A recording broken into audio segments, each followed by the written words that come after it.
بسم اللہ الرحمن الرحیم الحمد للہ رب العالمین الصلاة والسلام علی اشرف الانبیاء والمرسلین نبینا محمد وعلی آلہ وصحبہ اجمعین اما بعد نعم الحمد لله رب العالمين وصلى الله وسلم على محمد خاتم النبيين وعلى آله وصحبه أجمعين. اللهم اغفر لنا ولوالدينا وللحاضرين وللمسلمين أجمعين. وقد وصلنا إلى قول المصنف: وإن طبخ في الماء ما ليس بطهور وكذلك ما خالطه فغلب على اسمه أو استعمل في رفع حدث سلب طهوريته.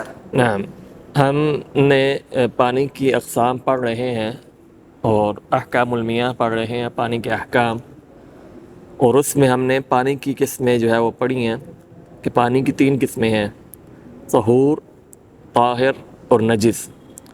طہور ہم نے اس طرح کہا تھا ما هو طاہر لنفسہ ومطہر لغیرہ، جو خود بھی پاک ہوتا ہے اور دوسرے کو بھی پاک کر دیتا ہے. کوئی انسان وضو کرے تو اس وضو سے وہ ناپاکی سے پاکی میں آ جاتا ہے، یعنی اگر وضو انسان کا ٹوٹا ہوا ہے.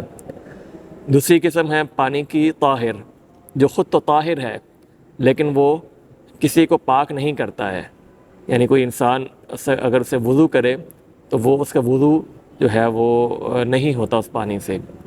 اور تیسری قسم نجس، ما ہوا نجس لنفسہ وغیر طاہر لنفسہ وغیر مطہر لغیرہ، جو خود بھی پاک نہیں ہے اور دوسرے کو بھی پاک نہیں کرتا. یہ 3 قسمیں ہم نے پانی کی پڑھی تھی.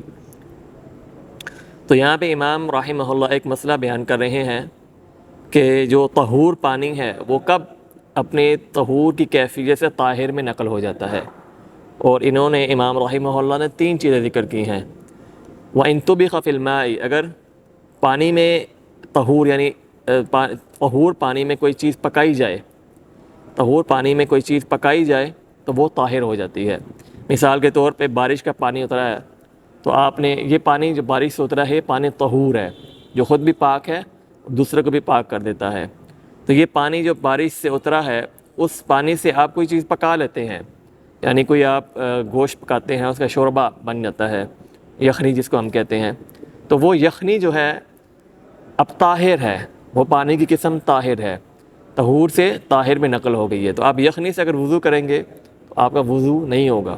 تو اسی طرح دوسری جو انہوں نے کیفیت بتائی ہے جو طہور سے طاہر ہوتا ہے، استعمل کیا رفع خالطہ فغلب على اسمه او استعمل في رفع حدث او خالطہ، یعنی کوئی اس پانی میں طہور پانی میں کوئی چیز آپ ایسی ڈال دیں جو اس طہوریت سے پانی کے نام جو ہے نا اس نام میں دوسرے نام پہ جو ہے نا کنورٹ ہو جاتی ہے. جس طرح آپ کہتے ہیں گلاب کا پانی، گلاب کا پانی ہے ماء الورد جس کو کہتے ہیں، یہ گلاب کا پانی ہے. اسی طرح جو ہے یہ جوس ہے، اب وہ ہے تو پانی سے بنا ہوا ہے لیکن وہ دوسری جو ہے نا وہ کسی چیز کے داخل ہونے کی وجہ سے، کسی چیز کی مخالطت کی وجہ سے وہ اپنے نام سے دوسرے نام پہ آ گیا ہے. تو یہ چیز ہے دوسری قسم ہے جو طہور سے طاہر میں منتقل ہو جاتی ہے. ماء الورد گلاب کا پانی ہو گیا، یا اسی طرح یخنی ہوگی گوشت والا پانی جسے ہم کہتے ہیں، تو یہ اپنے مخالطت کی وجہ سے طہور سے طاہر میں منتقل ہو گیا ہے. پھر تیسری چیز ہے جو طہور سے طاہر میں منتقل ہوتی ہے وہ ہے استعمل فی رفع الحدث، کہ انسان جو ہے ناپاکی سے یا اس سے جو ہے نا وہ حدث اتارنے کے لیے، حدث یعنی وضو یا نجاست یا غسل سے کرنے کے لیے استعمال کرتا ہے، وضو بنانے کے لیے استعمال کرتا ہے. اگر تو وضو نہیں ہے، اگر وضو اس کا ٹوٹ گیا ہے تو وضو بنانے کے لیے اگر پانی وہ طہور پانی استعمال کرے گا تو وہ طاہر جو پانی استعمال کیا ہوا ہے وہ طاہر ہو گیا، طہور سے طاہر ہو گیا. تو آپ اس پانی سے دوسرا بندہ کوئی وضو نہیں کر سکتا. تو یہ 3 چیزیں ہیں جو پانی کو طہور سے طاہر پہ کنورٹ کرتی ہیں. ایک یہ کہ انسان اس چیز میں کوئی چیز پکا لے، اس پانی میں طہور پانی میں کوئی چیز پکا لے تو وہ طہور سے طاہر میں منتقل ہو گیا ہے. یا دوسری چیز کہ اس میں کوئی چیز آپ ڈال دیں جس کی وجہ سے وہ پانی کے لفظ سے دوسرے لفظ سے منتقل ہو جائے، یا اس کا رنگ بدل یا کچھ اور بدل دے تو وہ طہور سے طاہر میں منتقل ہو جاتا ہے. اور تیسری چیز یہ کہ اگر آپ اس سے وضو اپنا کر لیں یا اس سے نجاست جو ہے وہ غسل کر لیں تو وہ طہور سے طاہر میں کنورٹ ہو جاتا ہے. تو یہ امام رحمہ اللہ نے 3 چیزیں بیان کی ہیں جو پانی کو طہوریت سے، طہور سے طاہر تک منتقل کرتا ہے. نعم. وإذا شك في طهارة الماء أو غيره أو نجاسته بنى على اليقين. نعم، اگر کسی پانی میں شک ہو جائے کہ یہ پانی جو ہے وہ ناپاک ہے یا پاک ہے، یہ پانی ناپاک ہے یا پاک ہے، تو بنا علی الیقین، تو وہ یقین پہ ہی اپنا اعتماد رکھے گا. بنا علی الاصل یعنی یقین کیا ہے کہ وہ چیز جو ہے پہلے کیا تھی؟ پاک تھی، تو وہ یقین وہی کرے گا کہ یہ چیز پاک ہی ہے. مثال کے طور پہ کوئی جو ہے وہ دوست جاتے ہیں کسی ٹرپ پہ جاتے ہیں تو ان کے پاس پانی ہے، یعنی کسی عرب میں دیکھ لیں صحرا میں جاتے ہیں تو وہ ان کے پاس ایک یہ جو ہے نا مشکیزہ ہے پانی کا. اب وہ کوئی دور سے دیکھتے ہیں کہ ایک جو ہے وہ چیز آئی ہے، اس نے پانی میں اپنا منہ ڈال کے پانی پی لیا ہے. اب ان کو شک ہے کہ یہ جو ہے وہ جو جس نے پیا یہ کتا تھا یا بکری تھی. تو بنا علی الاصل یعنی اصل کیا تھا اس میں، اس کے پینے سے پہلے کیا تھا؟ وہ پاک تھا، تو وہ پاکیزی پہ ہی پانی رہے گا. بنا علی الاصل یا بنا علی الیقین، پہلے جو یقین تھا اس کو کہ پاک ہے تو وہ پاک ہی رہے گا.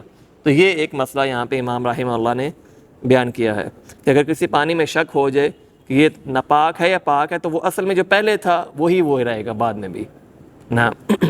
وإن خفي موضع النجاسة من الثوب أو غيره غسل ما يتيقن به غسلها. نعم، یہاں پہ امام رحمہ اللہ فرما رہے ہیں کہ اگر کسی چیز پہ یعنی مثال کے طور پہ کپڑے پہ دیکھ لیں کہ کپڑے پہ کوئی ناپاکی جو ہے ناپاکی کوئی نجاست تھی، تو اب لیکن وہ اس کو پتہ نہیں ہے کہ کس جگہ پہ تھی. مثال کے طور پہ اس نے کوئی چھوٹا بچہ غلام جو ہے اٹھایا ہوا ہے جو کھانا پینا کھاتا ہے، جس کا جو ہے پیشاب وغیرہ نجس ہے، تو وہ اس نے اٹھایا ہوا ہے اپنے دائیں ہاتھ میں. اب وہ اس نے پیشاب کر دیا ہے لیکن وہ پیشاب سوکھ گیا، اس کو پتہ نہیں تھا چلا کہ اب یہ دائیں پہ تھا یا بائیں پہ تھا. اب میں نے بچہ کس پہ اٹھایا تھا، بائیں پہ یا دائیں پہ، کیونکہ سوکھنے کی وجہ سے نہیں پتہ. تو یعنی خفا ہے یعنی چھپ گیا، وہ نجاست چھپ گئی ہے.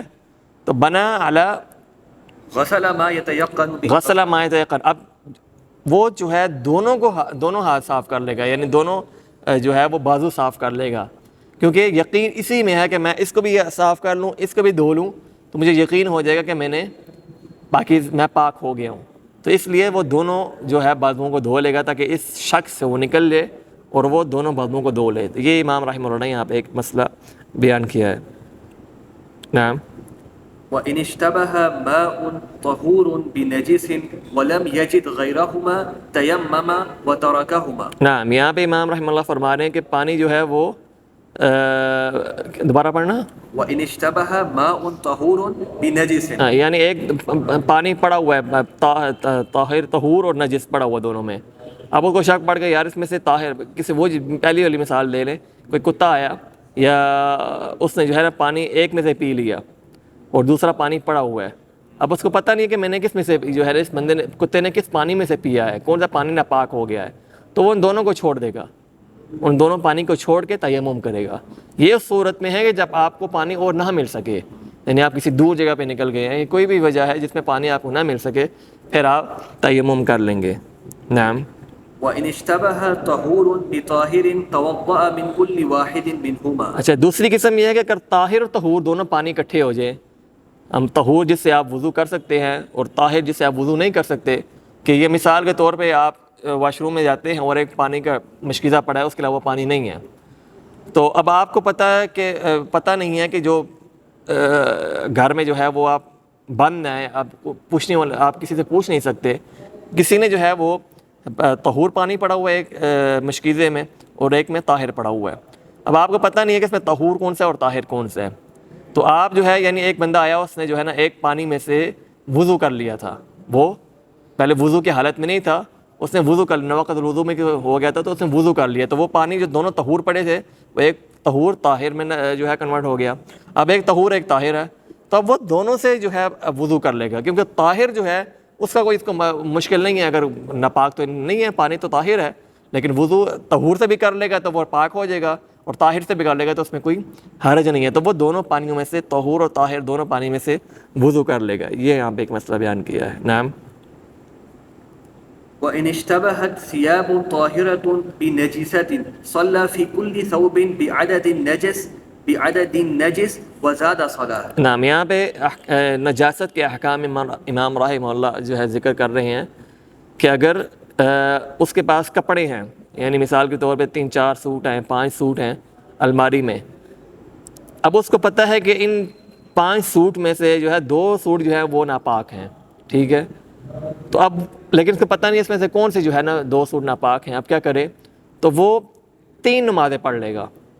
ایک نماز جو نجس کی تعداد تھی 2 اس جو ہے ناپاک سوٹ تھے، تو وہ 2 جو ہے وہ تو اگر سے 2 پہ پڑھ بھی ہوئی، اگر ناپاک کپڑوں میں 2 نمازیں پڑھ بھی لی ہوئی، تو تیسری نماز جو پڑھے گا تو وہ طاہر میں پاک کپڑوں میں نماز پڑھ لے گا. تو اس لیے جو نجس کی تعداد ہے اس سے ایک زیادہ تعداد میں بڑھا کے وہ نماز پڑھ لے گا. مثال کے طور پہ 5 کپڑے لٹکے ہوئے ہیں، اس میں سے 2 ناپاک ہیں، تو وہ 2 نمازیں پڑھے گا، تو وہ کیا پتہ کہ دونوں میں جو ہے ناپاکی والی کپڑوں میں پڑھ لیا ہو، تو وہ تیسری نماز بھی پڑھ لے گا، تاکہ تیسری جو نماز پڑھے گا تیسرے سوٹ میں، تو اس نے لازمی بات ہے وہ طاہر کپڑوں میں جو ہے پاک کپڑوں میں نماز پڑھی ہوگی. یہ امام رحمہ اللہ نے یہاں پہ بیان کیا ہے. نعم.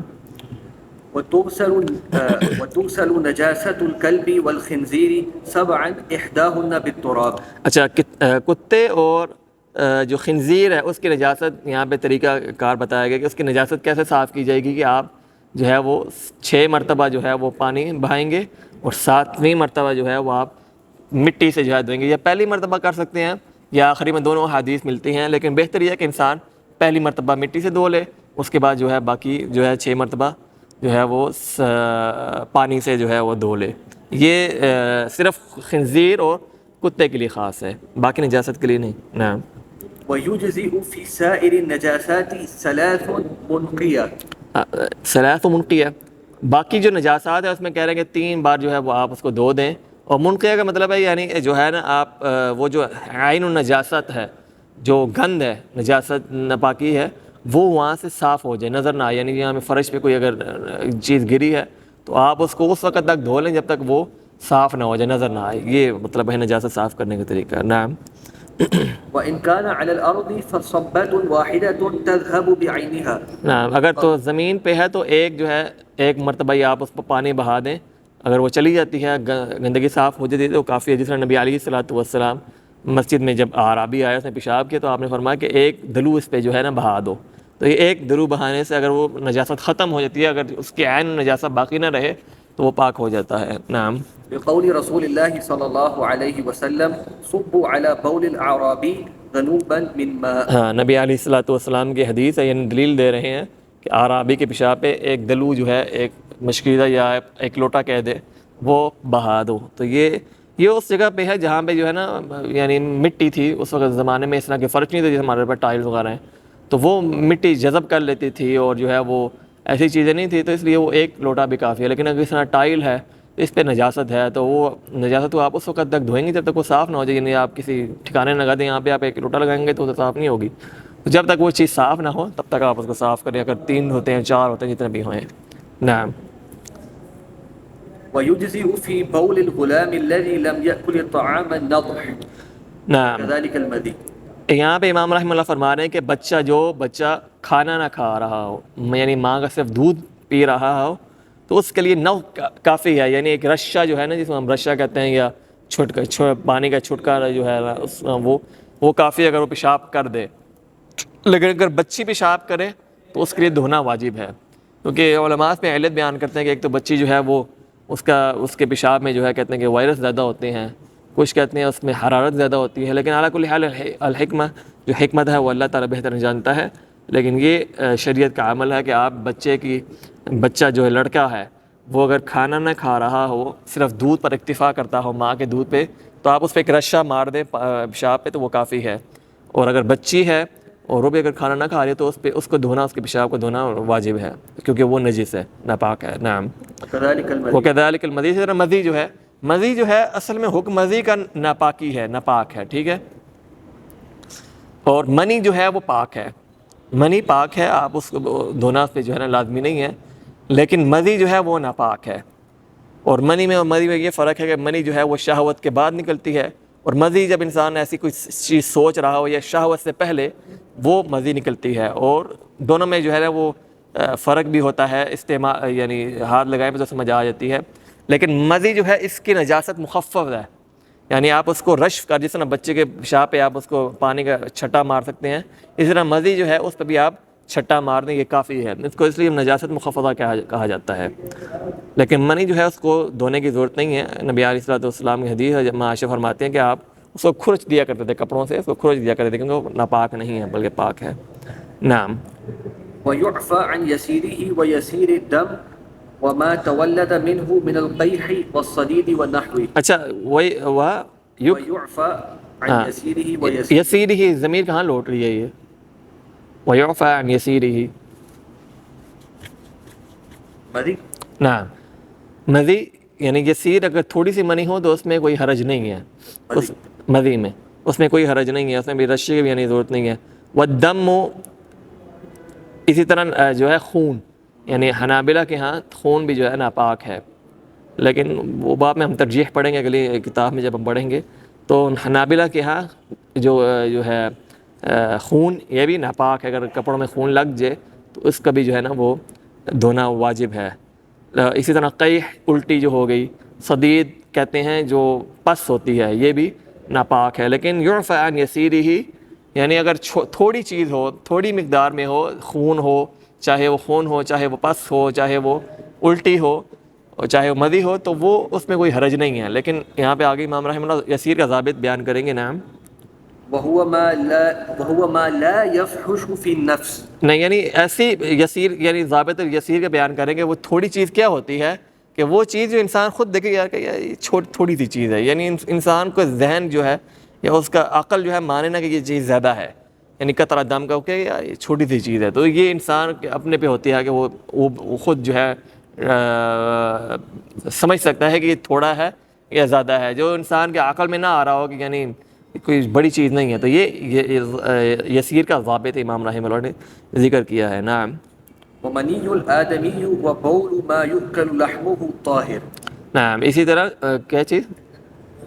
ومنی الآدمی، منی ہے، ہم نے جس طرح بیان کیا تھا طاہر ہے، آگے وبول ما يؤكل لحمه، اور وہ بھی جانور جس کا گوشت کھایا جاتا ہے، مثال کے طور پہ اونٹ ہو گیا، گائے ہوگی، بکری ہو گئی، اسی طرح ہرن ہوگی، یہ چیزیں جن کا گوشت کھایا جاتا ہے، ان کا پیشاب بھی ناپاک نہیں ہے، اگر کپڑوں پہ لگ جائے تو اس میں کوئی حرج نہیں ہے۔ نعم۔ نکتفی، کتنا ٹائم ہو گیا؟ 18 منٹ۔ هل انت مسرع؟ عندك ضيوف؟ طيب لا بأس۔ وصلی اللہ، آج طلحہ بھائی کے ضیوف آئے ہوئے، مہمان آئے ہیں تو ان کو چھٹی دے دیتے ہیں۔ صلی اللہ علیہ نبینا محمد وعلی آلہ وصحبہ اجمعین۔